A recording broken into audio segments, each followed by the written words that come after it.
প্রিয় দর্শক মানচিত্র নিয়মিত আয়োজন কথোপকথনে। দর্শক, আপনারা হয়তো ভাবছেন আমেরিকা এবং ইরানের মধ্যে তো একটা যুদ্ধবিরতি হয়েই গেল, তাহলে হয়তো মিডল ইস্টে আমেরিকার আধিপত্য আবারও আগের মতো শান্তিতে কায়েম হতে যাচ্ছে। কিন্তু না, আসল খেলাটা তো সবে শুরু হলো। আজকের ভিডিওতে আপনারা দেখতে চলেছেন কিভাবে ইরান একদম শেষ মুহূর্তে এমন এক শর্ত জুড়ে দিয়েছে যা শুনে পুরো পশ্চিমা বিশ্বের ঘুম উড়ে গেছে। ইরান এখন থেকে হরমুজ প্রণালী দিয়ে যাওয়া পশ্চিমা এবং অন্যান্য বাণিজ্যিক জাহাজগুলোর কাছ থেকে টোল ফি আদায় করার ঘোষণা দিয়েছে। এর পাশাপাশি আমরা বিশ্লেষণ করব কিভাবে আমেরিকার ভাইস প্রেসিডেন্ট জেডি ভ্যান্স এবং প্রেসিডেন্ট ডোনাল্ড ট্রাম্প এই নতুন সমীকরণের সামনে রীতিমতো ধাক্কা খাচ্ছেন, এবং একদিকে ট্রাম্প যখন বলছেন জাহাজ চলাচল শুরু হয়েছে, ঠিক তখনই আমেরিকান মিলিটারি কিভাবে গোপনে ইরানের বন্দরগুলো এখনো অবরুদ্ধ করে রেখেছে। আর সবার শেষে থাকছে এই পুরো নাটকে সৌদি আরবের সেই মাস্টার স্ট্রোক বয়ান, যা আমেরিকা এবং ইরান উভয়কেই কড়া বার্তা দিয়ে বুঝিয়ে দিয়েছে যে মধ্যপ্রাচ্যের আসল কূটনীতি এখন আর শুধু হোয়াইট হাউসের ইশারায় চলে না। চলুন শুরু করা যাক আজকের এই বিশেষ প্রতিবেদন। দেখুন, সাধারণ খবরের কাগজে আপনারা শুধু এটুকুই পড়বেন যে আমেরিকা আর ইরানের মধ্যে একটা চুক্তি হয়েছে এবং শান্তি ফিরে আসছে। কিন্তু একজন জিওপলিটিক্যাল অ্যানালিস্ট হিসাবে আমি আপনাদের বলতে চাই, পর্দার আড়ালে আসল কূটনীতিটা মোটেও এত সহজ নয়। এখানে একটা জিনিস বুঝতে হবে, পশ্চিমা বিশ্ব সবসময় চায় তাদের গড়া নিয়মে পুরো দুনিয়া চলুক, কিন্তু এখন সময় বদলেছে। গতকাল অর্থাৎ 15ই জুনের সন্ধ্যায় এমন একটা খবর সামনে এসেছে যা গ্লোবাল পাওয়ার পলিটিক্সের কেন্দ্রবিন্দুতে একটা ভূমিকম্প তৈরি করেছে। ইরানের পররাষ্ট্র মন্ত্রণালয়ের মুখপাত্র ইসমাইল বাঘে গতকাল 15ই জুন সন্ধ্যায় সরাসরি এবং খুব স্পষ্টভাবে একটা ঘোষণা দিয়েছেন। যখন তাকে প্রশ্ন করা হয় যে হরমুজ প্রণালী দিয়ে যাওয়া জাহাজের কাছ থেকে কি কোনো ফি নেওয়া হবে, তিনি কোনো রকম রাগঢাক না করেই বলেছেন, হ্যাঁ, ফি তো দিতেই হবে। তিনি আরও পরিষ্কার করে বলেছেন যে হরমুজ প্রণালী ইরানের জাতীয় নিরাপত্তার জন্য অত্যন্ত গুরুত্বপূর্ণ একটা জায়গা। আন্তর্জাতিক আইনের আওতায় এই সামুদ্রিক রাস্তার নিরাপত্তার জন্য ইরান এবং ওমান যৌথভাবে কিছু নতুন ব্যবস্থা গ্রহণ করেছে। এর মধ্যে রয়েছে সামুদ্রিক রাস্তার সার্বক্ষণিক নজরদারি, পরিবেশ রক্ষা এবং অন্যান্য জরুরি লজিস্টিক সাপোর্ট।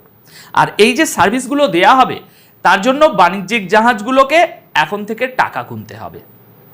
দেখুন, আসল ব্যাপারটা হলো, এতদিন আমেরিকা বা পশ্চিমা দেশগুলো এই রাস্তাটাকে নিজেদের বাপদাদার সম্পত্তি মনে করে বিনা খরচে ব্যবহার করে এসেছে। কিন্তু ইরান এখন যে দাবার চালটি চেলেছে তা সরাসরি পশ্চিমাদের অর্থনৈতিক আধিপত্যের উপর একটা বিশাল আঘাত।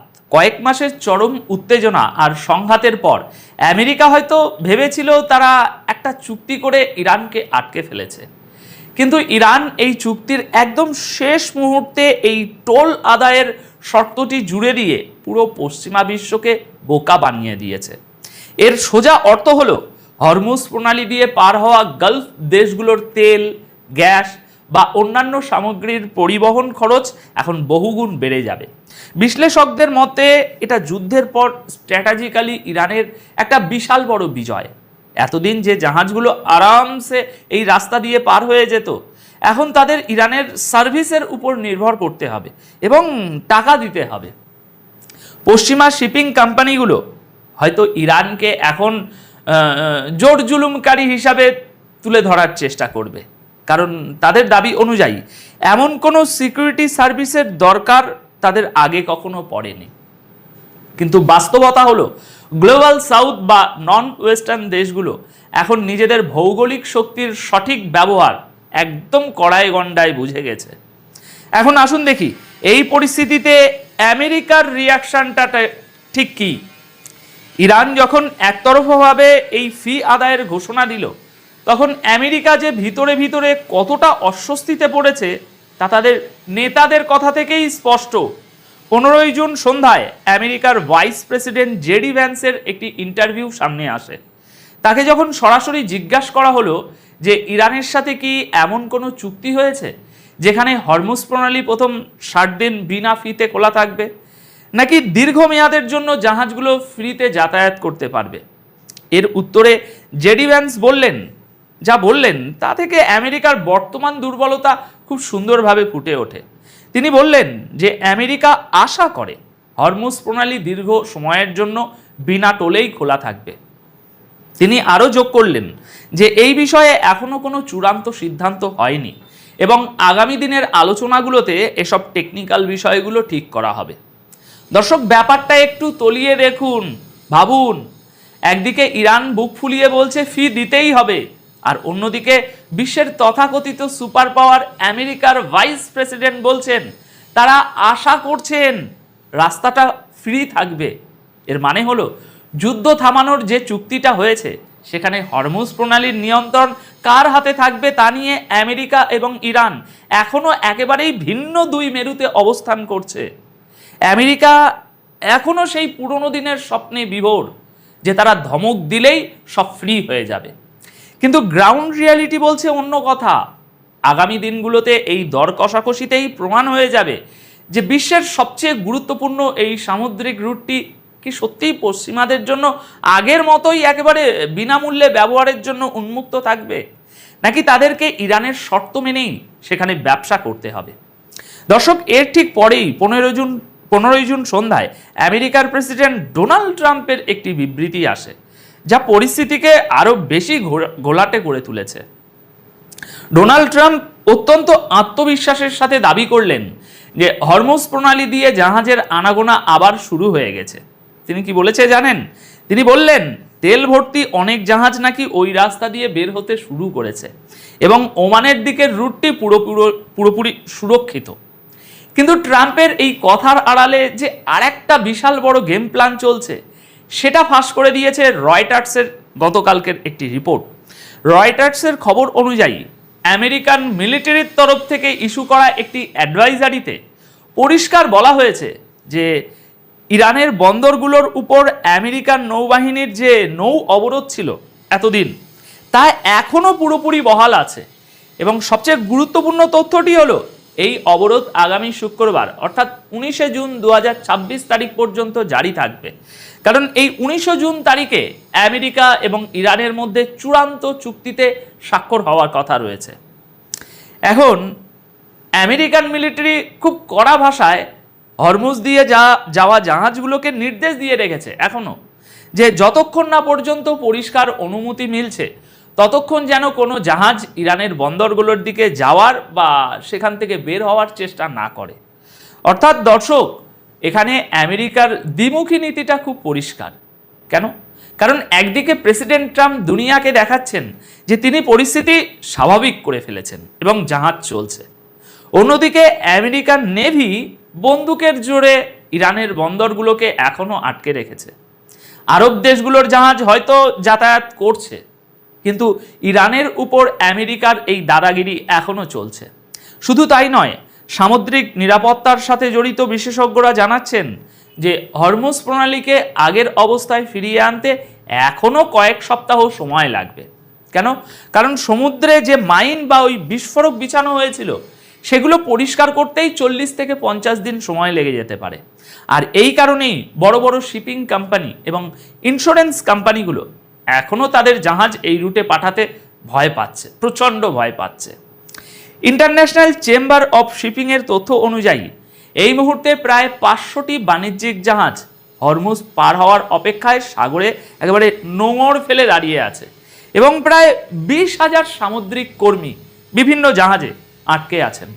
অর্থাৎ কাগজে কলমে হয়তো যুদ্ধ থামার একটা আওয়াজ পাওয়া যাচ্ছে, কিন্তু বাস্তবে আগামী শুক্রবার 19 জুন চূড়ান্ত স্বাক্ষর না হওয়া পর্যন্ত এই স্নায়ু যুদ্ধ থামার কোনো লক্ষণ নেই।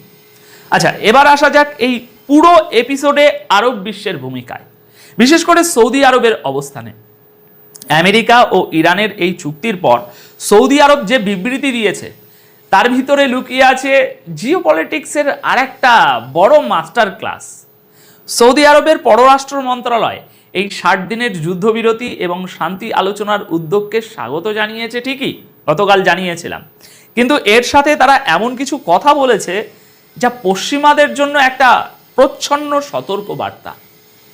সৌদি আরব তাদের বিবৃতিতে পরিষ্কার করে বলেছে যে এই চুক্তিকে যদি দীর্ঘমেয়াদে টিকিয়ে রাখতে হয় তবে পুরো মধ্যপ্রাচ্য অঞ্চলের নিরাপত্তার দিকটা সবার আগে খেয়াল রাখতে হবে।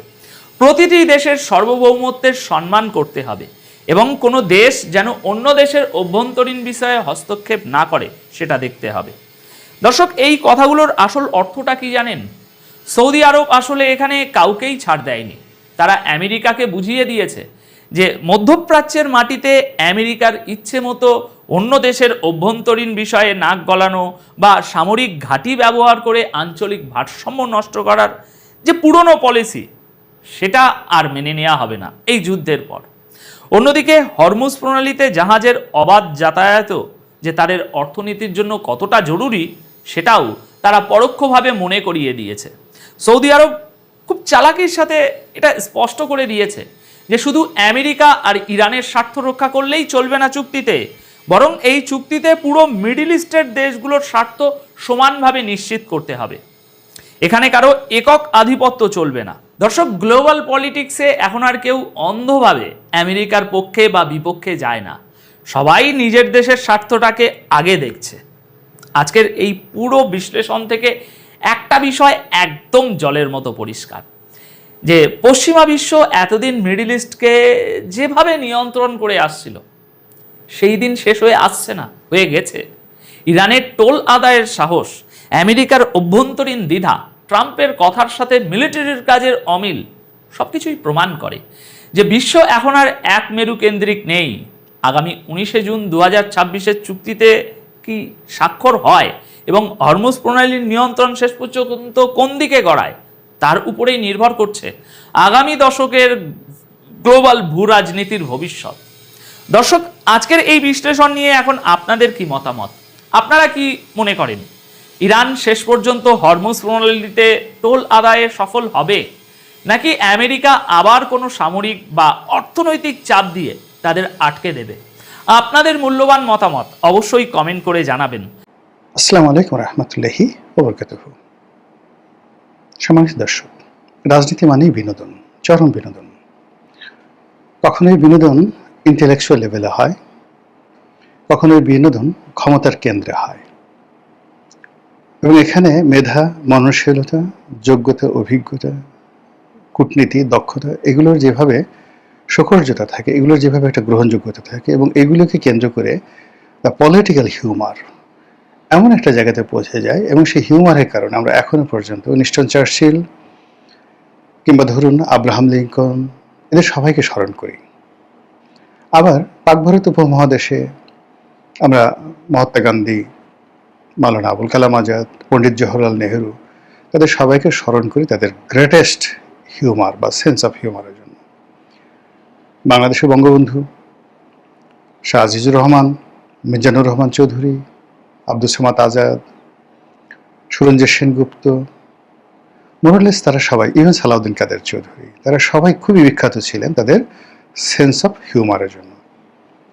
তো এই সকল সেন্স অফ হিউমার তৈরি করার জন্য খুব উচ্চমার্গের লেখাপড়া লাগে, খুব ভালো পলিটিক্যাল ব্যাকগ্রাউন্ড লাগে, বংশ ভালো লাগে, চরিত্র ভালো লাগে, মানে মানুষকে আনন্দ দেওয়া, বিনোদন দেওয়া এবং মানুষের মনোজগতে একটি যাকে বলা হয় নেতিবাচক কথা বলে ইতিবাচক প্রতিক্রিয়া তৈরি করার জন্য you must have a good blood line. মন্দ চরিত্র, মন্দ চিন্তা, দ্য ব্যাড মাইন্ড, এটা কখনোই তৈরি করতে পারে না, যেটাকে বলা ডার্টি মাইন্ড। ভারতের একজন খুব বিখ্যাত রাজনীতিবিদ ছিলেন রাম জেঠমালানি। তো রাম জেঠমালানি এই কথাটা খুব ব্যবহার করতেন যে ব্লু ব্লাড এবং যাকে বলা হয় ডার্টি মাইন্ড। ডার্টি মাইন্ড দিয়ে মানে মন্দ মন দিয়ে কখনোই কৌতুক করা যায় না এবং কখনোই মানুষের মধ্যে দাগ কাটা যায় না। আপনার চেহারার মধ্যে ধরা পড়বে যে আপনার একটা নিকৃষ্ট বাজে মানে মন রয়েছে। তো রাজনীতির ময়দানে যদি আপনাকে ইতিহাস সৃষ্টি করতে হয়, হোয়াট এভার মেবি, আপনি ধরুন নিশ্চয়তা দেখাতে চান, খুব কঠোর, কেমন? গিয়াসউদ্দিন বলবন, হযরত উমর ইবনুল খাত্তাব, তৈমুর লং, আলাউদ্দিন খিলজি, ওনারা সবাই ভীষণ রকম নিষ্ঠুর, ভীষণ রকম দক্ষ এবং শ্রেষ্ঠতম শাসক ছিলেন। নিষ্ঠুরতাকে তারা একটি আর্টের পর্যায়ে নিয়ে গেছিলেন। আপনি যদি খুব বিনোদন দিতে চান, কৃষ্টি, কালচার, শিল্প, সাহিত্য, সংস্কৃতি এগুলো নিয়ে যদি আপনি কিছু করতে চান, আপনাকে যেতে হবে খলিফা হারুন আর রশিদ, আপনাকে যেতে হবে শার্লিমেন দ্য গ্রেট, আপনাকে যেতে হবে সুলতান সুলেমান, পাক ভারত উপমহাদেশে আপনি আকবর, তারপর জাহাঙ্গীর, এরপর শাহজাহান। তিনজনেই এই সেম জিনিসটি করেছেন, অর্থাৎ শিল্প, সাহিত্য, সংস্কৃতি, বিনোদন, গল্প, উপন্যাস, স্থাপত্য সব মিলিয়ে একটা ইতিহাস তৈরি করে ফেলেছেন। কিন্তু আপনি যদি স্থূল কিছু করতে চান, এটা কেবলই মাত্র মানুষের যুগ যুগ ধরে মানুষের মনে ঘৃণা তৈরি করবে, মানুষকে বিরক্ত করবে।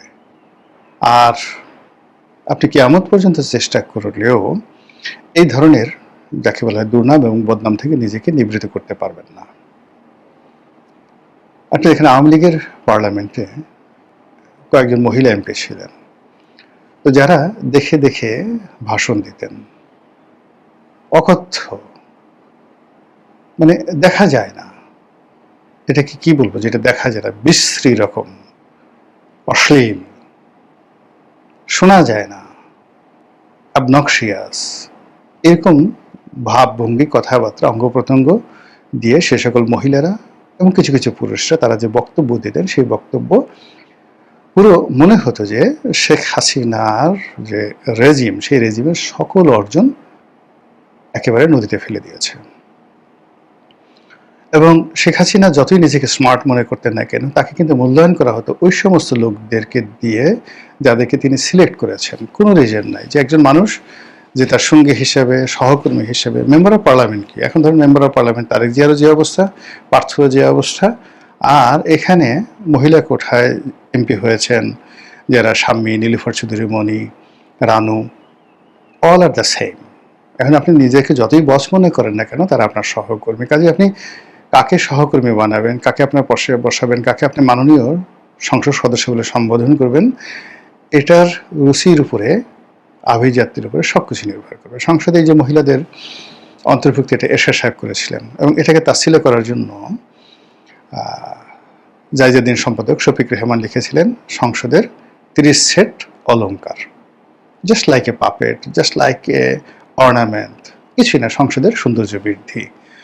কিন্তু এই সৌন্দর্য বৃদ্ধি করলেও, অলংকার বললেও, এরশাদের যে 30 জন নারী এমপি ছিলেন তারা সবাই ছিলেন সুন্দরী, তাদের সবাই এর সাথে খুব ঘনিষ্ঠ ছিলেন, আর বললাম না, খুবই ঘনিষ্ঠ ছিলেন। আর কি কাজ করে তারা এমপি হয়েছিলেন সেটা মোরলেস, তাদের মধ্যে কেউ কেউ মন্ত্রী হয়েছিলেন, এটা আপনারা জানেন। কিন্তু তাদের শিক্ষা, দীক্ষা, পরিবার সবকিছু মিলিয়ে আপনি এরশাদকে একজন বিকৃত রুচির লোক বলতে পারবেন না। কিন্তু যখন একটা পার্লামেন্টে যখন মানুষ বলে বা এই জায়গাতে এই লোক এই কাজ করে এসেছে, তখন সেই কাজের, সেই লোকের যদি চেহারা, সুরত, কোয়ালিটি ওইরকম না হয়, আর আশেপাশে যারা লোকজন আছে, মানে যাদেরকে মানে কেন্দ্র করে এই ধরনের কথাবার্তা হয়, তখন সেখানে কি ধরনের একটা বিকৃত রুচির ব্যাপার স্যাপার আসে। একবার ভাবুন তো, চিন্তা করুন তো।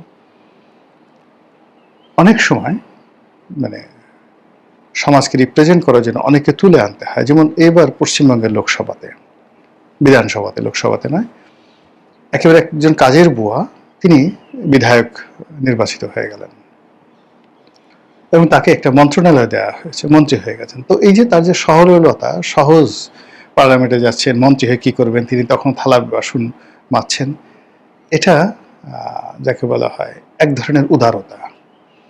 এটা আমরা বাংলাদেশে কিন্তু করতে পারছি না। এরপর ধরুন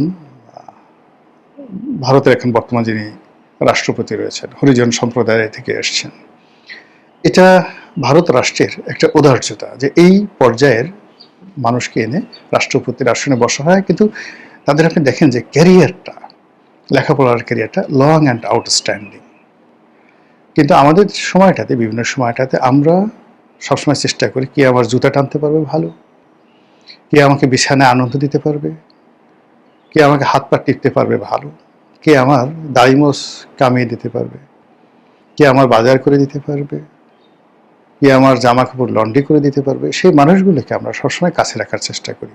অনেকটা ওই যে একটা গাধা, মানে আমরা যে গল্প শুনেছি যে একজন গাধা মালিক সে রাস্তাতে যাচ্ছিল, যখন দেখলো যে সেখানে পিএইচডি ডিগ্রি দেওয়া হয়, তিনি তখন গাধার জন্য একটা পিএইচডি ডিগ্রি কেনার চেষ্টা করলেন। এবং এই যে গাধা প্রকৃতির মানুষদেরকে পার্লামেন্টে নিয়ে যাওয়া, এটা হোসেন শহীদ সরওয়ার্দী এই কাজটা করেছিলেন, বঙ্গবন্ধু তো করেছিলেনই, আর এরপর কিন্তু থেমে নেই। এবং এটা ধীরে ধীরে ধীরে ধীরে বিশ্রী থেকে বিশ্রী হচ্ছে। কথাগুলো বললাম, সাম্প্রতিক সময় একজন সংসদ সদস্য পদবীধারী ভদ্রমহিলা, বয়স হয়তো 65 বছরের মতো হবে বা আরও বেশি হবে, খুব স্টাইলিস্ট, খুবই যাকে বলা হয় ইংরেজি খুব জানেন বলে নিজেকে ওইভাবে জাহির করতেন, এবং দীর্ঘদিন বিএনপির ইন্টারন্যাশনাল যে অ্যাফেয়ার্স কমিটি ছিল বা ওই ধরনের কোনো একটা সংগঠনের সাথে তিনি হয়তো জড়িত ছিলেন। তো গত নির্বাচনে তিনি দলীয় মনোনয়ন পেয়েছিলেন, এবার পেয়েছেন কিনা আমি বলতে পারবো না, কিন্তু এবার মহিলা কোটায় তিনি সংসদ সদস্য হয়েছেন। তো পার্লামেন্টে তিনি যে বক্তব্য দিয়েছেন, তার বডি ল্যাঙ্গুয়েজ, তার পোশাক, তার ড্রেস কোড, এবং তিনি যেভাবে তার হাত পা অঙ্গভঙ্গি যা কিছু করছিলেন, প্রতিটা জিনিসই ছিল দৃষ্টিকটু। একজন সংসদ সদস্যের জন্য কোনো অবস্থাতেই মানানসই নয়। তিনি যেভাবে দাঁড়িয়েছিলেন, এই দৃশ্য জামাতের লোকজন কিভাবে তাকিয়েছিল আমি জানি না, কিন্তু জামাতের লোকজনের এখানে তাকানোর কথা নয়। যদি জামাতের লোক এখানে তাকায় তাহলে তাদের অনেকেরই, তারা যে প্রচার করে সেই প্রচার নষ্ট হয়ে যাবে। তাদের মানে মেয়েরা যেভাবে জামাতের মেয়েরা হিজাব পরে আসে, এইভাবে বিএনপির যারা সংসদ সদস্য এরকম আছেন, তারা যদি এই ভদ্র মহিলার মতো এরকম অঙ্গভঙ্গি করেন, এভাবে স্মার্টলি চালচলন করেন, তাহলে জামাতের অনেকেরই ইমান চলে যাবে, তাদের